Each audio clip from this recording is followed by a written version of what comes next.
Hi everyone, P block elements हम लोग कर रहे थे। Group 13 elements ortho boric acid के बारे में हम लोग देख रहे थे और उसमें से प्रॉपर्टीज़ की बात कर रहे थे हम लोग। यहाँ तक लास्ट लेक्चर में देखे थे, इसी के आगे थोड़ा कंटिन्यू करना है कि ऑर्थो बोरिक एसिड एक बहुत ही वीक मोनोबेसिक एसिड है। वीक किस आधार पे बोला गया, इसको एक्सप्लेन किए थे लास्ट लेक्चर में। के का वैल्यू काफ़ी छोटा है। मोनोबेसिक एसिड कहने का मतलब हुआ कि जो एक H+ आयन दे, पर मॉलिक्यूल एक H+ आयन दे। तो H2SO4 यहाँ जैसे 2 H+ आयन दे रहा है तो इसको हम लोग बोलेंगे डाइबेसिक एसिड। ये 3 H+ आयन दे रहा है तो यह कहलाएगा ट्राइबेसिक एसिड। इसमें 3 होना चाहिए था, यदि 3 रिलीज करता तो ये भी ट्राइबेसिक कहलाता, लेकिन लिख रहा है कि मोनोबेसिक है, एक H+ निकलेगा। तो अब एक H+ निकलेगा का मतलब ये नहीं हुआ कि H3BO3 है तो एक H+ यहाँ से निकाले और बना दिए H2BO3-। तो ऐसा नहीं बनेगा। अरे इससे H+ निकलेगा ही नहीं निकलेगा, ये तो बोल रहा है कि H+ नहीं निकलेगा, इसलिए यह कभी भी प्रोटोनिक एसिड का काम नहीं करेगा, प्रोटोन डोनर का काम नहीं करेगा, आर्हेनियस एसिड का काम नहीं करेगा। तो बदले में यह काम करता है किसका? लेविस एसिड का। लेविस एसिड मतलब इलेक्ट्रॉन पेयर एक्सेप्टर का, या इलेक्ट्रॉन पेयर एक्सेप्ट करेगा, इलेक्ट्रॉन पेयर लेगा किसी से, या अपना हाइड्रोजन को नहीं निकालेगा। अब वो कैसे होगा उसको समझो, बहुत इंपॉर्टेंट कंसेप्ट है। बोरिक एसिड को जब वाटर में डिजॉल्व करते हैं हम लोग तो H+ आयन आता तो है, लेकिन वह बोरिक एसिड का H+ नहीं होता है। किसका होता है जरा देख लेते हैं।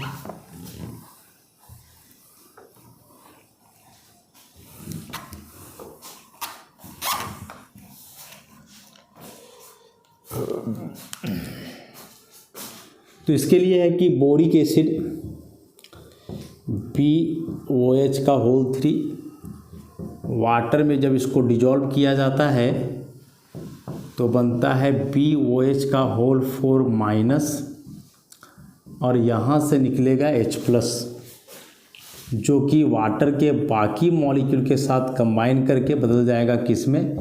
H3O+ में। मतलब इसमें जो 3 OH पहले से था वो है, एक नया OH आया है और साथ ही साथ H+ निकला है। तो ये कैसे होता है? तो देखो, बोरोन यहाँ 3 OH के साथ जुड़ा हुआ है, ऐसा OH OH OH।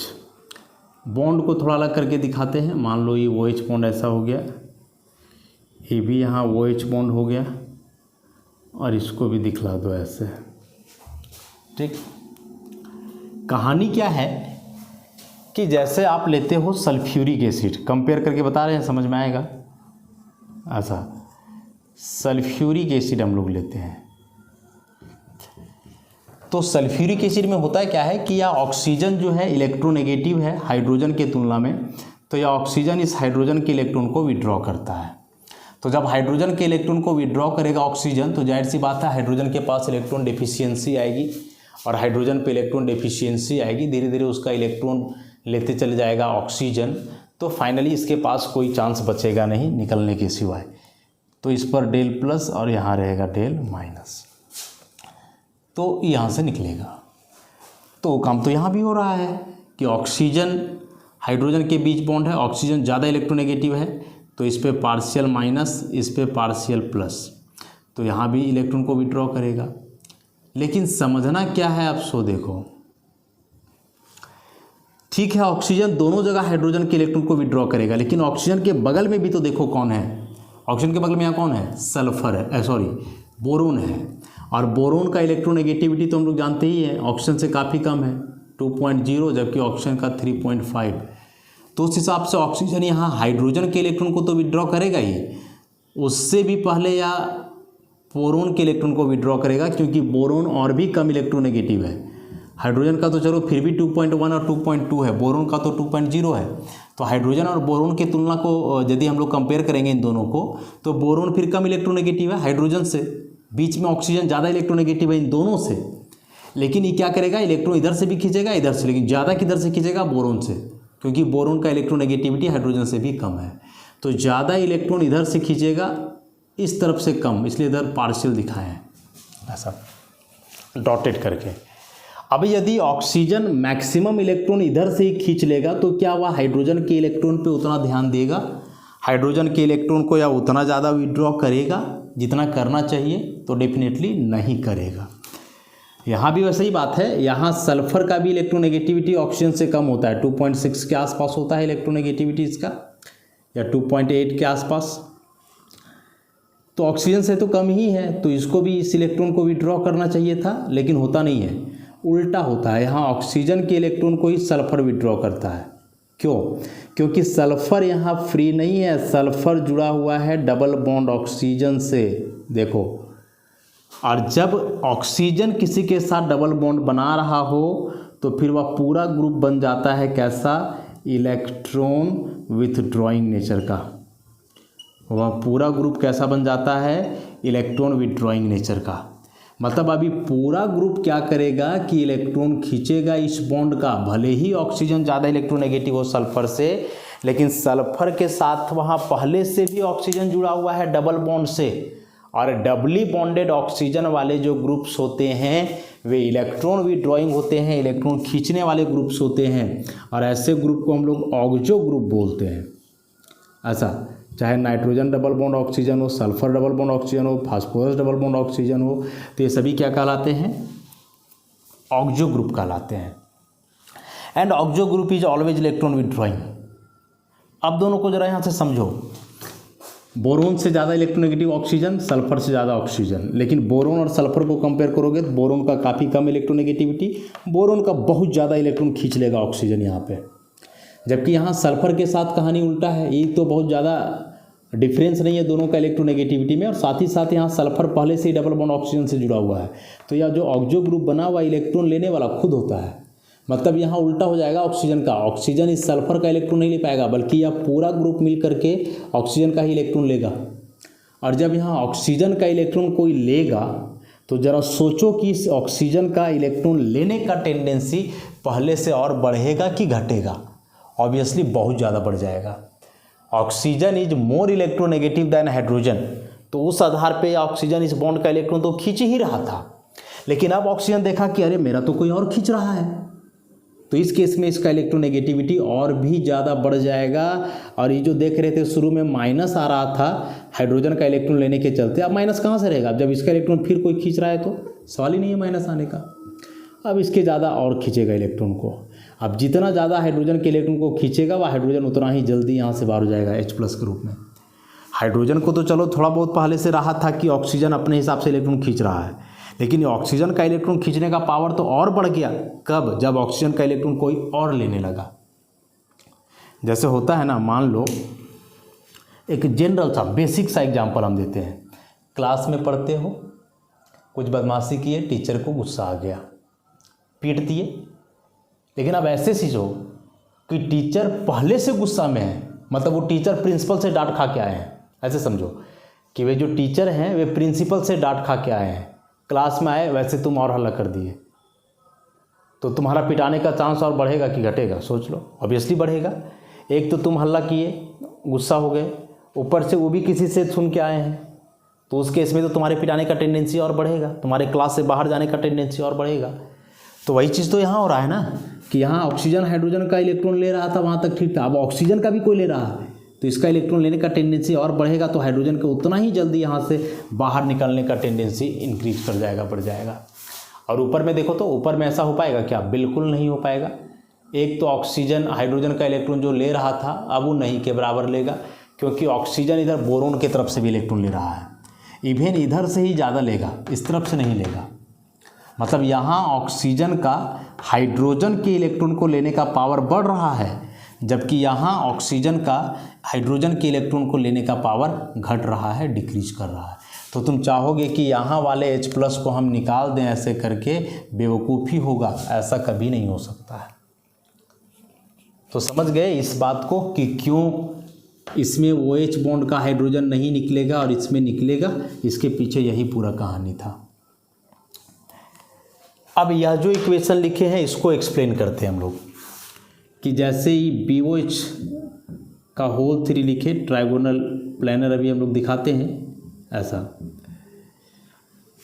तो बोरोन का यहाँ 1 2 3 बॉन्ड बन रहा है, तो उस हिसाब से हाइब्रिडाइजेशन होना तो चाहिए sp2, ऑब्वियसली होगा। अब sp2 का मतलब कि p के 2 ऑर्बिटल्स इन्वॉल्व हैं, px py है, तो pz ऑर्बिटल तो बच जा रहा है ऐसा, खाली pz ऑर्बिटल है, 2pz ऑर्बिटल बोरोन का। साथ ही साथ 2 इलेक्ट्रॉन इस बॉन्ड में, 2 इलेक्ट्रॉन इस बॉन्ड में, 2 इलेक्ट्रॉन इस बॉन्ड में, मतलब बोरोन के अगल बगल 6 इलेक्ट्रॉन। हम लोग जानते हैं कि कोई एटम बॉन्ड बनाता है स्टेबल होने के लिए, और उसमें से एक वजह है वैलेंस में 8 इलेक्ट्रॉन करना। तो बोरोन यदि यहाँ बॉन्ड बना रहा था तो 8 इलेक्ट्रॉन्स हो जाने चाहिए थे इसके वैलेंस सेल में, तभी इस बोरोन को संतुष्टि मिलती, लेकिन ऐसा नहीं हो पा रहा है। बोरोन का बॉन्ड बनने के बावजूद वैलेंस सेल में मात्र 6 इलेक्ट्रॉन हो पा रहा है, और इन 6 इलेक्ट्रॉनों से संतुष्टि नहीं मिलेगा इसको, मतलब इसके पास अभी भी इलेक्ट्रॉन की कमी है, मतलब यह इलेक्ट्रॉन डेफिशिएंट है, अभी भी इलेक्ट्रॉन की कमी है, इलेक्ट्रॉन डेफिशिएंट है। साथ ही साथ इलेक्ट्रॉन की कमी है तो उस इलेक्ट्रॉन को रखने के लिए जगह भी है, खाली वाला 2pz ऑर्बिटल। तो अब यहाँ से क्या होगा कि जो वाटर का मॉलिक्यूल है H2O, इसमें ऑक्सीजन के पास लोन पेयर है, या लोन पेयर बतलाता है एक्सेस इलेक्ट्रॉन को। तो क्या होगा, फाइनली यह ऑक्सीजन अपने लोन पेयर को दे देगा इस खाली वाले ऑर्बिटल में। 2 था, एक लोन पेयर को तो बड़ा आसानी से दे सकता है, चलो देगा। तो देने के बाद क्या होगा, देखो इसमें 3 OH थे ऐसा। अब यहाँ से कुछ ऐसा कनेक्शन हो रहा है, H2O जुड़ रहा है ना, तो O और इसमें 2 H ऐसे। ऑक्सीजन के पास 2 लोन पेयर थे, ऑब्वियसली एक लोन पेयर दे दिया इसमें, तो इसके साथ बॉन्ड बन गया, तो अब बचा मात्र 1 लोन पेयर। अब ऑक्सीजन का वैलेंस में 6 इलेक्ट्रॉन होता है, जो यहाँ है 2 4 और 2 हाइड्रोजन के साथ लगाया है बॉन्डिंग में। वही ऑक्सीजन का इलेक्ट्रॉन यहाँ काउंट करोगे तो 1 2 3 4 5, मतलब 1 इलेक्ट्रॉन कम, तो आ जाएगा इस पर 1 प्लस। अब इस पर क्या आ जाएगा, 1 प्लस चार्ज आ जाएगा, और ऑक्सीजन पे प्लस चार्ज आया। ठीक उसी समय बोरोन पे भी कोई चार्ज आना है। बोरोन का तो हम लोग जानते हैं वैलेंस में 3 ही इलेक्ट्रॉन्स होते हैं, तो 1 इधर लगाया, 1 इधर, 1 इधर, 3। यहाँ देखोगे तो 4 नजर आएंगे, 1 इधर, 1 इधर, 1 इधर, 1 इधर, मतलब चौथा इलेक्ट्रॉन ऑब्वियसली या किसी से कर्ज लेकर के बॉन्ड बनाया होगा, तो किसी दूसरे से इलेक्ट्रॉन लिया होगा, मतलब कि माइनस चार्ज ऐसा। अब यहाँ से एक बात हम लोग याद रखेंगे कि ऑक्सीजन पे प्लस चार्ज आने का मतलब होता है अनर्थ हो जाना। अनर्थ हो जाना, ऑक्सीजन एक मोर इलेक्ट्रोनेगेटिव एलिमेंट है, और मोर इलेक्ट्रोनेगेटिव एलिमेंट जो होता है वह इलेक्ट्रॉन लेने का टेंडेंसी रखता है, और जब कोई इलेक्ट्रॉन लेगा तो उस केस में उस पर नेगेटिव आएगा। ऑक्सीजन का इलेक्ट्रॉन दे करके प्लस चार्ज आने का मतलब वही हो गया कि मुकेश अंबानी पैसा दान करके भिखारी बन गया। अब मुकेश अंबानी जैसे लोग भिखारी बन जाएंगे तो अनर्थ ही हो जाएगा, देश का अर्थव्यवस्था कैसे चलेगा, हो जाएगा ना, बिल्कुल वह अनर्थ हो जाएगा। तो यदि कर्ज दिया है किसी को, मुकेश अंबानी जैसे लोग, तो वे दूसरे से लेकर के उस कर्ज को ढकने का काम कर सकते हैं ताकि उनका इकोनॉमी बने रहे। तो ऑक्सीजन ठीक है अपना इलेक्ट्रॉन बोरोन की तरफ दे दिया तो आ गया प्लस, अनर्थ तो हो गया, लेकिन इस अनर्थ को ख़त्म करने के लिए क्या करेगा ऑक्सीजन कि अगल बगल में जो 2 हाइड्रोजन हैं उसमें से किसी एक के इलेक्ट्रॉन को ले लेगा। मतलब बॉन्ड में जो 2 इलेक्ट्रॉन था पूरा दोनों को ऑक्सीजन ही ले लेगा। हाइड्रोजन बड़ा सस्ता हो जाता है। रीज़न क्या है कि ऑक्सीजन हाइड्रोजन में बताया कि ऑक्सीजन का इलेक्ट्रोनेगेटिविटी ज़्यादा है, तो ये तो बॉन्ड के इलेक्ट्रॉन को वैसे भी खींचेगा, लेकिन अब साथ ही साथ ऑक्सीजन पे आ चुका है प्लस, तो प्लस आने का मतलब कि ऑक्सीजन अब और झल्लाया हुआ है, इसका इलेक्ट्रॉन लेने का भूख और बढ़ गया है। ये तो वैसे भी खींचता, लेकिन अब देखा है कि ऑक्सीजन खुद परेशान है तो फिर और उतना तेज़ी से इसके इलेक्ट्रॉन को खींचेगा, और फटाक से यदि इसके इलेक्ट्रॉन को खींचा यहाँ से एकदम तुरंत से, तो क्या हो जाएगा ज़रा देखोगे तो हो जाएगा बोरोन OH OH OH और एक OH आ जाएगा, और बोरोन पे माइनस यथावत रहेगा जैसे था, और जब इस बॉन्ड के इलेक्ट्रॉन को ऑक्सीजन ले लिया तो इसका प्लस चार्ज खत्म और एक हाइड्रोजन यहाँ से बाहर हो गया in the form of H+। और यही H+ जो बाहर हुआ है इसको हम लोग यहाँ लिखे हैं। तो ज़रा पूरा हम कहानी सुना दिए, देख के बताओ तो वह H+ बोरिक एसिड का है कि वाटर मॉलिक्यूल का है? ऑब्वियसली वह H+ वाटर मॉलिक्यूल का है। किसका है? वाटर मॉलिक्यूल का है। वह अपना जो BOH का होल 3 था ये कहाँ निकला है? यदि H2O को हम ऐसे दिखाएं ब्लू कलर वाले से, तो अभी जो हाइड्रोजन निकलेगा तो ब्लू वाला निकलेगा, देखो ऐसा, और यहाँ से एक ही बच गया इस तरह से। तो यहाँ बोरोन का इलेक्ट्रॉन डेफिशिएंट होना, खाली ऑर्बिटल होना, इस बात की पुष्टि करता है कि यह 2 इलेक्ट्रॉन तो गेन कर ही सकता है। 2 इलेक्ट्रॉन गेन करने के बाद आप देखोगे तो यहाँ बोरोन के पास वैलेंस सेल में 8 इलेक्ट्रॉन्स हो गए टोटल, मतलब ऑक्टेट मिल गया इसको। पहले से ज़्यादा कंफर्टेबल फील करेगा, भले ही नेगेटिव चार्ज आ गया हो। और उस कारण से जब H2O अपना लोन पेयर डोनेट करेगा, ऑक्सीजन का बॉन्ड बनेगा बोरोन के साथ, तो वहाँ से फिर H+ निकलेगा। लेकिन जो H+ निकलेगा वह H2O मॉलिक्यूल का होगा, ना कि BOH का होल 3। इसका हाइड्रोजन नहीं निकल रहा है बल्कि इस H2O का निकल रहा है। समझ गए बात को? डायरेक्ट इसका H+ निकलता तो यह प्रोटोनिक एसिड कहलाता, आर्हेनियस एसिड कहलाता। लेकिन H2O के कंबाइन करने के बाद हाइड्रोजन का निकल रहा है, तो अब यहाँ मतलब ऑक्सीजन H2O का, तो उस हिसाब से देखोगे तो यहाँ H2O एक प्रकार का आर्हेनियस एसिड हुआ। और ये जो एसिड का काम करेगा वह ये लोन पेयर एक्सेप्ट करने के वजह से, और लोन पेयर एक्सेप्ट करेगा इसीलिए इसको हम लोग बोल रहे हैं लेविस एसिड। इसलिए इसको हम लोग क्या बोल रहे हैं? Lewis acid. तो यहाँ यह लेविस एसिड का काम करेगा, नॉट प्रोटोनिक एसिड। बहुत इंपॉर्टेंट कंसेप्ट था, ध्यान में रखोगे इसको।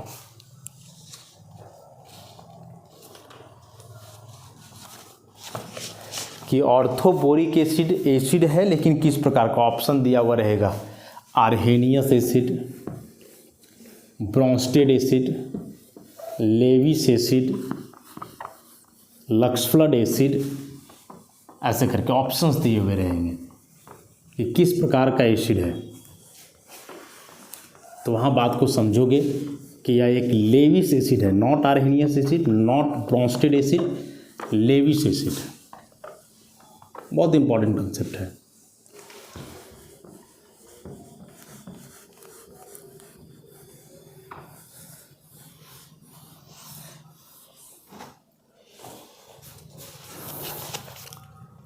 नेक्स्ट आगे बात करें अब हम लोग, बोला है कि जब ऑर्थोबोरिक एसिड को हीट करोगे तो हीट करने के बाद वाटर का मॉलिक्यूल लूज करेगा H2O, और H2O निकल जाएगा तो बचेगा क्या? HbO2, and this is metaboric acid. Reaction reversible nature का हो सकता है, क्योंकि मेटाबोरिक एसिड फिर इससे कंबाइन कर जाएगा तो वापस ऑर्थोबोरिक एसिड बन जाएगा। तो मेटाबोरिक एसिड वाटर में मिलाए थे तो ऑर्थोबोरिक एसिड बना। ऑर्थोबोरिक एसिड को हीट किए तो फिर से जो वाटर का मॉलिक्यूल उसमें जुड़ा था वहाँ से निकल गया, और निकलने के बाद वो वापस कन्वर्ट हो गया किसमें? मेटाबोरिक एसिड में।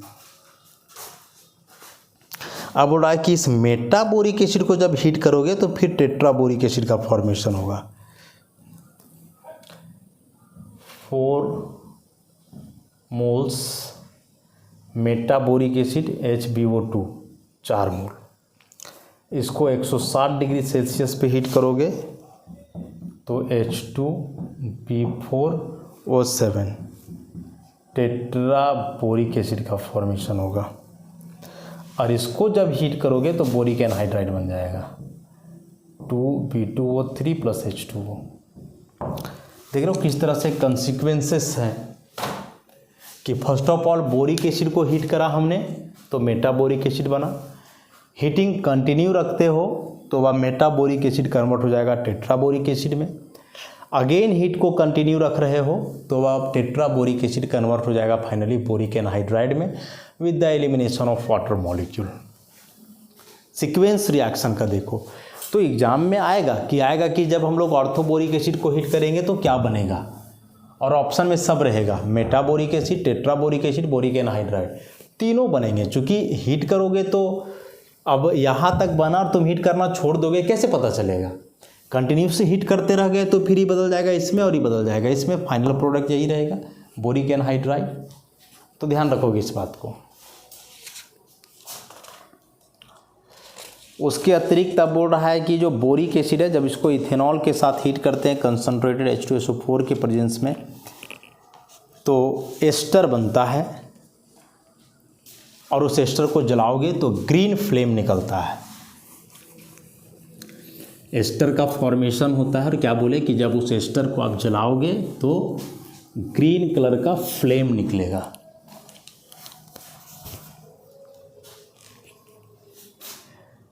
When H3BO3 is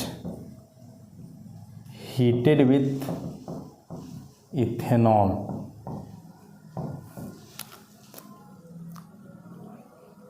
triethyl borate is formed। Boric acid जो है, मतलब ऑर्थोबोरिक एसिड, ऐसे हम लोग दिखा सकते हैं इसको, 3 मोल इथेनॉल होगा,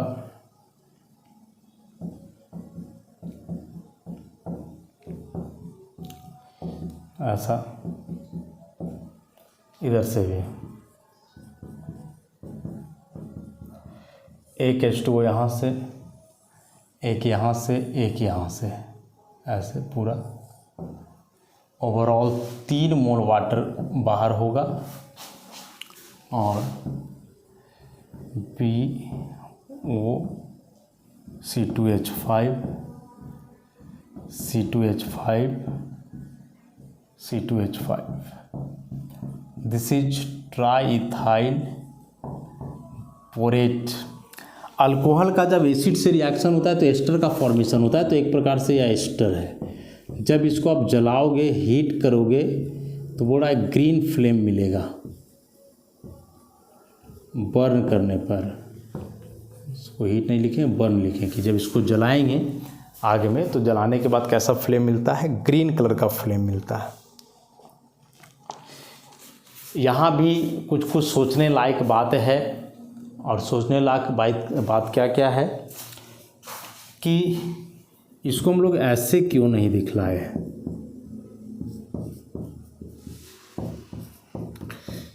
एक तरफ ही हम लिखते हैं, जैसे यहाँ इथेनॉल दिखाए थे ऐसे, तो ऐसे दिखाते हैं। क्या अंतर है इन दोनों में? इन दोनों में अंतर है कि ऊपर वाले रिएक्शन में बोरोन ऑक्सीजन का बॉन्ड टूट रहा है, जबकि यहाँ बोरोन ऑक्सीजन नहीं, ऑक्सीजन हाइड्रोजन का बॉन्ड टूट रहा है। तो ये ऑक्सीजन हाइड्रोजन का बॉन्ड टूटना आसान है कि बोरोन ऑक्सीजन का बॉन्ड टूटना आसान है? कौन सा बॉन्ड टूटना आसान है?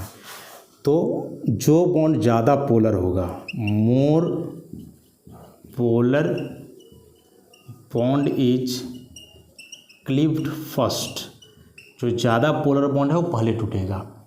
तो ज़्यादा पोलर है कैसे पहचानेंगे? तो ऑक्सीजन का इलेक्ट्रोनेगेटिविटी 3.5, इसका 2.1 या 2.2 होता है, इसका 2.0। अब इलेक्ट्रोनेगेटिविटी डिफरेंस जिधर ज़्यादा होगा वो ज़्यादा पोलर होगा। तो यहाँ 3.5 और 2.0 अंतर हो गया 1.5 का, और यहाँ से देखोगे 1.3 का। तो इस बॉन्ड में इलेक्ट्रोनेगेटिविटी डिफरेंस ज़्यादा है, तो यह वाला बॉन्ड ज़्यादा पोलर होगा, और मोर पोलर हो जाएगा तो आसानी से टूटेगा बॉन्ड और आसानी से क्लीव करेगा। तो बोरोन ऑक्सीजन का बॉन्ड तोड़ना ज़्यादा आसान है in comparison to oxygen hydrogen bond. इस बॉन्ड से ज़्यादा आसान है तोड़ना इस बॉन्ड को, इसलिए यहीं से हम लोग दे रहे हैं। ध्यान रखोगे इस बात को।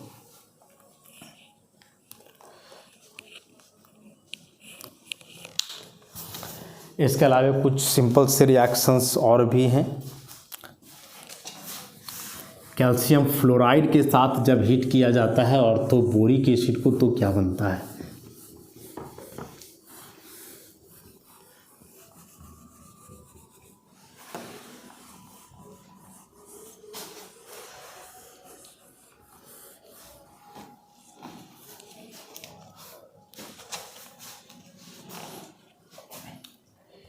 कैल्शियम फ्लोराइड के साथ जब हीट किया जाता है in the presence of concentrated sulphuric acid तो यह ऑर्थोबोरिक एसिड बनाता है boron trifluoride 2BF3 plus 3CaSO4 plus 6H2O।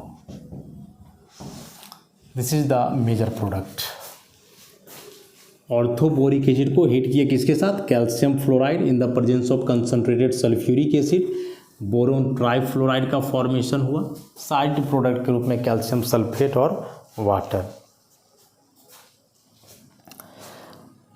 अब अभी हम लोग देखें नेक्स्ट रिएक्शन में इसके लिए कि बोरिक एसिड जो है वह वीकली एसिडिक नेचर का है, बहुत स्ट्रॉन्ग एसिड नहीं है, वीकली एसिडिक नेचर का है। तो जब इसका रिएक्शन कोई बेस से करवाओगे तो बेस में कोई जरूरी नहीं है कि OH वाला ही होना चाहिए, कार्बोनेट, ऑक्साइड्स ये सभी भी बेसिक नेचर के ही होते हैं, बेसिक कार्बोनेट। तो न्यूट्रलाइजेशन हो जाएगा, एसिडिक और बेसिक मीडियम आपस में कंबाइन करके न्यूट्रलाइजेशन करते हैं और न्यूट्रलाइजेशन करके यहाँ से फॉर्मेशन होगा बोरेक्स का, Na2B4O7 मतलब बोरेक्स का फॉर्मेशन, बाहर हो जाएगा 6H2O प्लस CO2।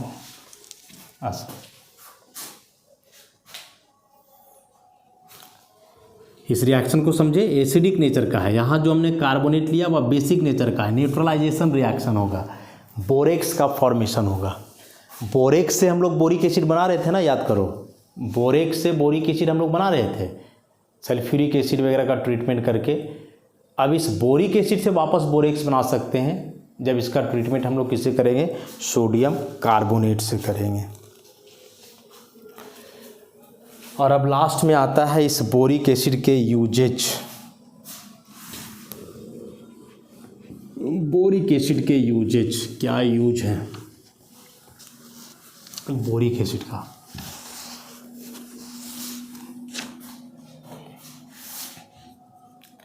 यूजेज सबसे इम्पॉर्टेंट यूज बता रहा है कि बोरिक एसिड एक एंटीसेप्टिक के रूप में इस्तेमाल किया जाता है, साथ ही साथ आई लोशन के रूप में।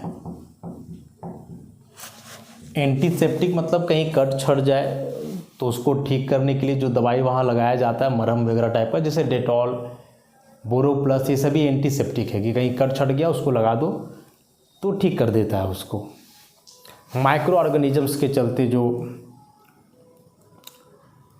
अब एंटीसेप्टिक का काम कर रहा है बोरिक एसिड, मतलब एक प्रकार का ये मेडिसिन हो गया। साथ ही साथ आई लोशन का भी काम करता है, कभी कदार आँख दर्द दे या फिर आँख फूल जाए या फिर इचिंग वगैरह होने लगे तो उस केस में भी जो है या लोशन के रूप में इस्तेमाल किया जाता है, मतलब मेडिसिन एक प्रकार से हो गया। इसके अलावा इसका यूज जो है ग्लास इंडस्ट्री में भी होता है, अलग अलग कलर्ड ग्लासेस जहाँ बनाए जाते हैं। साथ ही साथ इस्तेमाल इसका फूड प्रिजर्वेटिव्स के रूप में भी होता है। फूड प्रिजर्वेटिव्स मतलब जो फास्ट फूड होता है, जो फास्ट फूड हम लोग खाते हैं, कुरकुरे है, लेज है, और भी जो भी चीज़ें होती हैं जो रेडीमेड होती हैं, तो वे चीज़ें जब वहाँ से बन कर के चलती हैं तो तेल में छना हुआ चीज़ है और कुछ है तो बहुत ज़्यादा दिन तक वह सेफ नहीं रह सकता है, ख़राब हो जाएगा। तो कुछ दिन तक ठीक ठाक रहे इसलिए उसमें केमिकल्स मिलाया जाता है जिसको हम लोग फूड प्रिजर्वेटिव्स बोलते हैं, मतलब खाना को सुरक्षित करके रखने वाला केमिकल। और वही फूड प्रिजर्वेटिव्स का काम करता है या ऑर्थोबोरिक एसिड। और साथ ही साथ अभी हमने देखा कि बोरेक्स का फॉर्मेशन के लिए भी इसका यूज है, और बोरेक्स का फॉर्मेशन के लिए इसका यूज तो समझ में आया। तो फिर अब यहाँ से बोरेक्स का क्या यूज है, तो बोरेक्स का भी बड़ा इंपॉर्टेंट यूज है। उसके लिए हम लोग अलग से बोरेक्स के बारे में पढ़ेंगे। हाँ, उसके लिए जो है अलग से हम लोग बोरेक्स के बारे में पढ़ेंगे, तो उस समय जानेंगे कि बोरेक्स का क्या यूज है। तभी कुछ बेसिक से कॉमन यूज लिखे गए। एंटीसेप्टिक, आई लोशन मतलब कि मेडिसिन के रूप में, food preservatives, borax glass industry में भी यूज होता है इसका। और साथ ही साथ बोरिक एसिड जो होता है ना, वो जो कैरम खेलते हो तो कैरम बोर्ड पे जो पाउडर लगाया जाता है बोरिक एसिड होता है। अभी हम लोग देखे थे प्रॉपर्टी में कि बोरिक एसिड जो है काफ़ी सॉफ्ट होता है और सॉपी टच होता है इसमें। तो जो पाउडर होता है जो कैरम बोर्ड पे लगाया जाता है, देखना एकदम बड़ा उसमें स्लिपरी होगा। आखिर बोर्ड पे क्यों लगाया जाता है पाउडर? ताकि जब हम लोग खेलें तो जब लगे उसमें तो वह काफ़ी तेज़ी से जो उसका होता है गट्टी वगैरह वो इधर उधर जाए, स्लिपरी बनाने के लिए। नॉर्मल पाउडर को लगाओगे तो उतना स्लिपरी नहीं बनेगा उसका, इसलिए बोरिक एसिड ही रहता है उसमें, काहे कि बहुत स्लिपरी नेचर का होता है। सॉफ्टी टच देखे सॉफ्ट है, बहुत तेज़ी से स्लिप करता है, इसलिए उसका इस्तेमाल उसमें किया जाता है कैरम बोर्ड में। तो इतना हम लोग देख लिए। एक इसमें बच गया बोरिक एसिड का स्ट्रक्चर, थोड़ा सा कॉम्प्लेक्स स्ट्रक्चर होता है, तो अभी तो हम लोग नहीं कर पाएंगे, नेक्स्ट लेक्चर में उसको करेंगे। आज के लिए इतना ही, धन्यवाद।